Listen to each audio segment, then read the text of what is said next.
중앙대 논술 전형은 학생부 40%에 논술 60%로 진행합니다. 시험 시간은 120분이고요.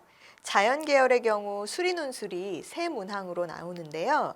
논제 1은 20점, 논제 2는 25점, 논제 3은 25점 이렇게 점수가 나뉘어서 배분이 되어 있고요. 그 다음에 과학 논술 한 문제가 들어가는데 과학 논술 한 문제가 30점. 네. 그래서 기본적으로 수학 베이스의 과학 선택 하나 이렇게 보시면 될 것 같아요.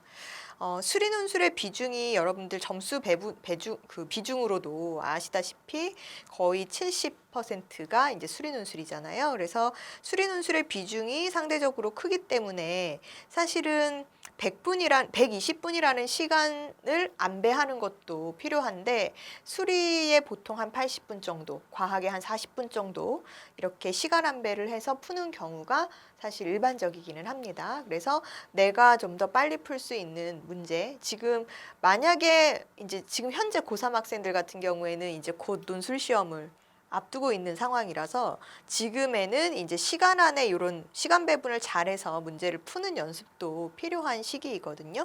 그래서 이런 부분들도 잘 생각을 해보셔야 합니다. 고교 교육과정 수준에서 출제가 되기 때문에 교과 수업 중에 내가 서술형 문제를 잘 풀 수 있었다. 서술형 문제는 뭐 쉽게 풀 수 있어. 이런 학생들은 사실은 논술이 크게 어렵지는 않을 거라고 생각이 들어요. 성실하게 내가 교과 수업에 임해서 서술형 평가를 풀었던 학생이라고 한다면 기본적인 논술에 대한 연습이 되어 있구나라고 생각하시면 될 것 같고요.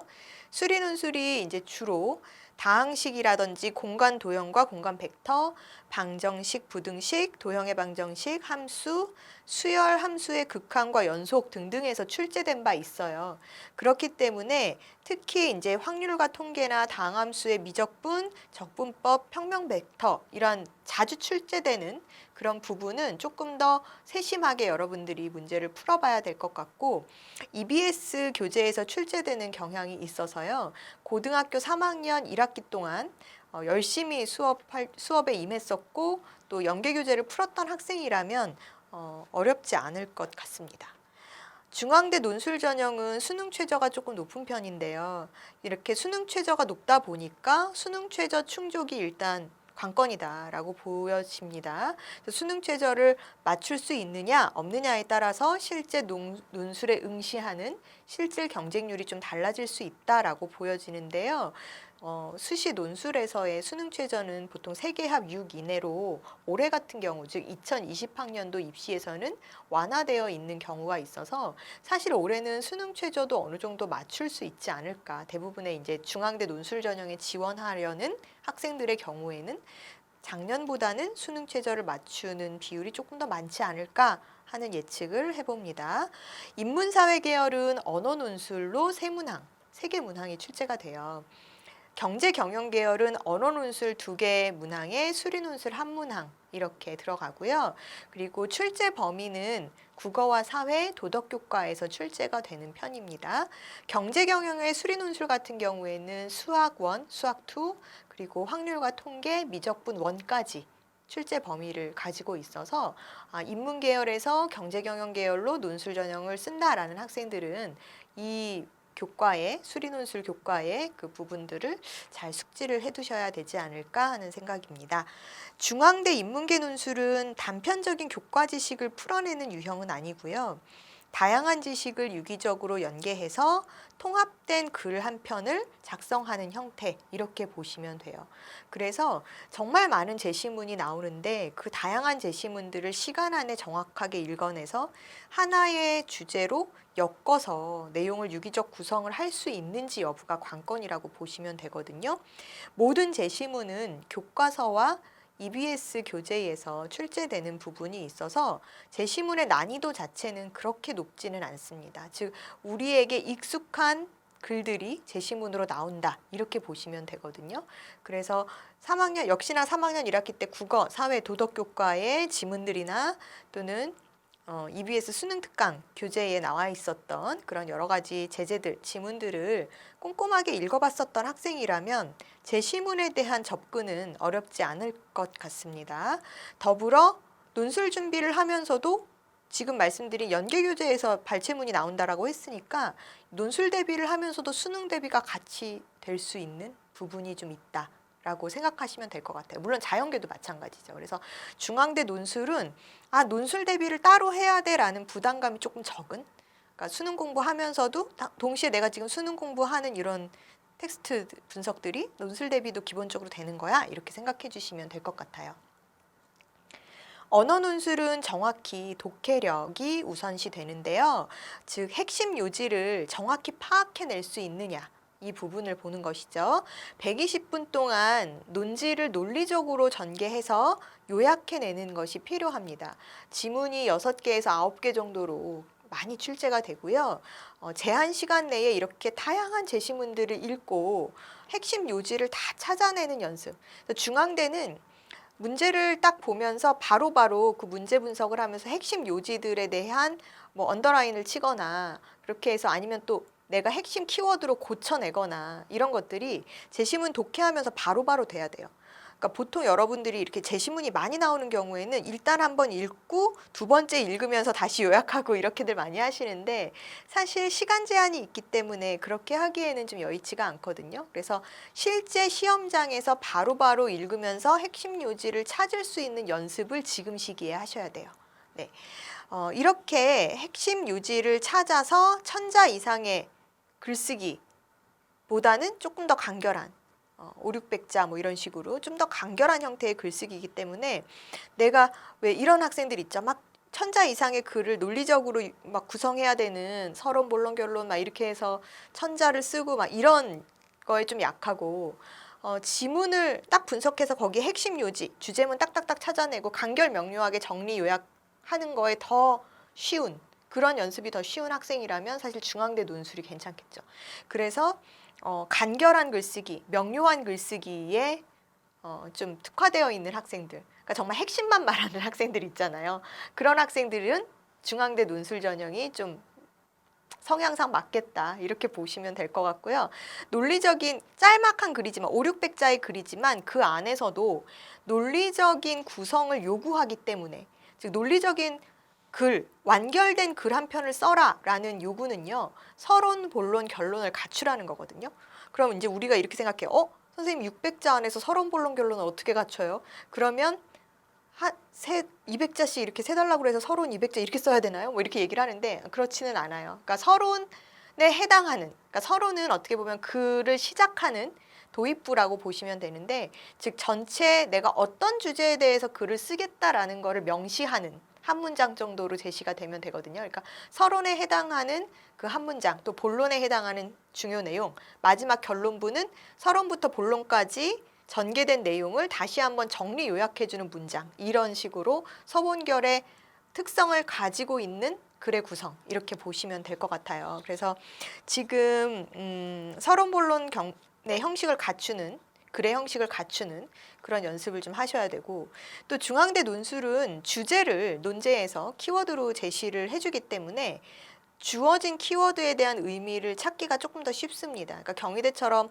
글을 읽어가면서 막 주제를 내가 찾아내야 되는 것보다는 조금 더 쉽다라고 볼 수가 있는데, 이런 주제의 의미를 중심으로 해서 각 제시문들을 비교 대조하거나 제시문들의 그런 역할들을 설정을 해줘야 되기 때문에, 여러분들이 전체적인 다 단편적인 파편화된 글들을 어떻게 조합해서 하나의 글로 완성시킬 것이냐, 이 구성 능력이 좀 필요하다라고 보시면 되겠죠. 그래서 기본 틀의 주제라든지 또 제시문들을 어떻게 봐야 될지는 논제에서 힌트가 주어지는 부분이 많아서, 제가 말씀드렸다시피 논제 먼저 읽고 제시문을 보는 게 좋다, 시간을 줄일 수 있는 방법이다, 이렇게 보시면 될 것 같고요. 질문 간의 유기적인 연관성, 즉 1번, 2번, 3번이 있는데 1번, 2번, 3번은 어쨌든 주어진 제시문들을 활용해서 써야 되는 문제잖아요. 그러니까 이 질문들 간에는 유기적인 연결고리가 있다는 걸 여러분들이 염두에 두고 보셔야 돼요. 각기 독자적인, 따로 떨어져 있는 1, 2, 3번이 아니다, 이렇게 이해를 하셔야 될 것 같거든요. 그래서 2020학년도에 중앙대 모의논술 문제를 우리가 좀 살펴보면은요, 문제 1번은 문제 1, 문제 2, 문제 3 있는데, 문제 1은 550에서 570자, 40점 배점이 되고 있고요. 문제 2는 550에서 570자 똑같이 40점. 그 다음에 문제 3은 20점 배점이 되어 있는데 400에서 420자로 쓰는 거예요. 전체 합하면 한 1500자 정도 분량의 글일 텐데 이것을 각각 떨어뜨려서 500, 500, 500자 정도, 5, 600자 분량의 글을 쓰는 것이죠. 1번은 기술 사용으로 나타난 의도하지 않은 결과와 그 원인을 제시문 가나다라에서 각각 찾아서 하나의 완성된 글로 논술하시오 라는 요구사항이 있습니다. 힌트가 엄청 주어졌어요. 네, 이번 문제 같은 경우에는 마의 논지를 토대로 라의 견해를 비판해라라고 했으니까 라의 견해의 근거가 되는 부분하고 반하는 입장을 가지고 있는 것이 마의 논지일 거예요. 네, 이렇게 해서 여러분들이 문제를 먼저 읽어보면 아, 제시문을 어떤 식으로 접근해서 봐야 되겠구나라는 가이드라인이 좀 생기거든요. 그래서 여러분들이 이제 그런 것들 체크해 보셔야 되고, 제시문 바와 사를 통합적으로 고려해서 라의 견해를 보완할 수 있는 방법을 서술하래요. 그러면 라의 견해의 한계점을 바와 사를 통합했을 때 그 해결 방안이 나온다라는 거거든요. 그러니까 제시문 바하고 사는 해결 방안 쪽으로 접근해야 되는 글들인 거예요. 이해되시죠? 그래서 이제 문제가 되는 거는 그럼 뭐예요? 지금 2번을 보면 라의 견해가 바로 문제사항인 거죠. 우리가 풀어내야 되는 문제사항이 되는 거고. 네. 그 다음에 이것을 문제다라고 지적할 수 있는 근거는 마에서 찾는 거고, 바하고 사에서는 이것을 해결해야 되는 방안을 찾는 거죠. 그러면 제시문 라마 바사의 관계 설정이 되죠. 네, 이해되시죠? 그래서 논제만 보더라도 아, 이 제시문들의 역할이 각각 무엇이겠구나 라는 거를 여러분들이 알 수 있어요. 그래서 이런 식으로 여러분들이 체크를 하셔서 550에서 570자 사이에 글 한 편을 완결된 글로 완성을 해야 되는 것입니다. 자, 1번 문항을 우리가 다시 보면은 1번 문항이 이제 550에서 570자 내에 완성된 글로 논술을 하는 것이었잖아요. 도입부 문장이 지금 보면은 이제 1번은 기술 사용으로 나타난 의도하지 않은 결과와 원인, 이것을 가나다라에서 각각 찾아라 라는 거였어요. 그러면 제시문을 읽을 때 기술로 인한 의도하지 않은 결과, 그 원인, 이 두 개를 가에서도 찾아야 되고 다에서도 찾아야 되고 다에서도 라에서도 각각 찾아줘야 되는 거예요. 그러니까 글을 읽으면서 의도하지 않은 결과에 해당되는 내용, 원인에 해당되는 내용, 이거 두 개를 찾아서 읽으면서 바로 그 부분을 찾을 수 있게 체크를 해야죠. 밑에 체크를 하거나 동그라미를 치거나 하는 방식으로. 그렇게 해서 가 요약 하나, 나 요약 하나, 다 요약, 라 요약 이렇게 해서 만드는 게 본문이에요. 사실 그렇게 한 문장, 보통 이제 논술에서 적절한 한 문장의 길이는 우리가 3, 40자 정도 이렇게 보거든요. 40자보다 더 길어지는 길이면은 사실 너무 문장 자체가 길어져서 내용이 흐트러지고 명료성이 좀 떨어지고, 그 다음에 40자보다 더 짧은, 30자보다 더 짧은 글 문장이라면 계속 문장들이 끊어지기 때문에 유기적인 연결고리가 끊어지게 보일 수 있어요. 그렇기 때문에 3, 40자 정도의 한 문장이라고 하면 이게 이제 4개의 문장으로 각각에서 유지를 찾을 수 있도록 여러분들이 정리를 하셔야 되는데, 결과와 원인에 해당하는 것들을 핵심 키워드를 찾아서 그거를 나의 언어로 재구성해야 됩니다. 제시문에 있는 내용을 그대로 인용해서는 감점 처리가 되기 때문에 인용하지 않고 이 찾은 논지, 핵심 키워드를 가지고 내가 나의 언어로 바꾸어서 한 문장으로 요약해내는 연습이 필요하죠. 또 제시문의 차이점을 종합해서 이에 대한 창의적 결론에 해당하는 마지막 문장 정리도 필요해요. 예를 들면은 각 제시문에서 보여준 기술 사용에 의도치 않은 결과와 원인을 찾아서 본론을 만들고, 또 이를 아우를 수 있는 정리 문장으로 결론부를 만들고, 첫 도입부는 말 그대로 지금 예를 들면 뭐 가에서 라 제시문, 가에서 라는 기술 사용에 의도하지 않은 결과와 원인을 보여준다, 이런 도입부로 시작하면 돼요. 그러니까 처음 도입부는 너무 구체적일 필요는 없고 내가 지금 이 글에서 말하려고 하는 방향은 이거야 라는 것만 보여주는 서론부면 된다라는 것이죠. 그래서 서론부는 한 문장 정도, 정리 요약 부분 마지막. 결과적으로 이런 것들이 가나다라에서 얘기했었던 이런 것들이 기술 사용에 의도치 않은 결과였고 원인은 무엇이었다라는 결론으로 마무리해주면 된다라는 겁니다. 중앙대 수리논술은 확률과 통계에서 출제되는 경우가 많다고 해요. 그렇기 때문에 이 부분에 주목해서 여러분들이 연습을 하셔야 되고요. 이화여대 그 논술 주제랑 중복해서 출제되는 경우들도 덜어 있었기 때문에 사실은 중앙대 논술을 준비하는 학생들은 내가 준비하는 학교와 좀 유사한 형태나 유사한 주제로 출제됐었던 학교들의 기출문제도 참고로 같이 풀어보는 게 도움이 많이 됩니다.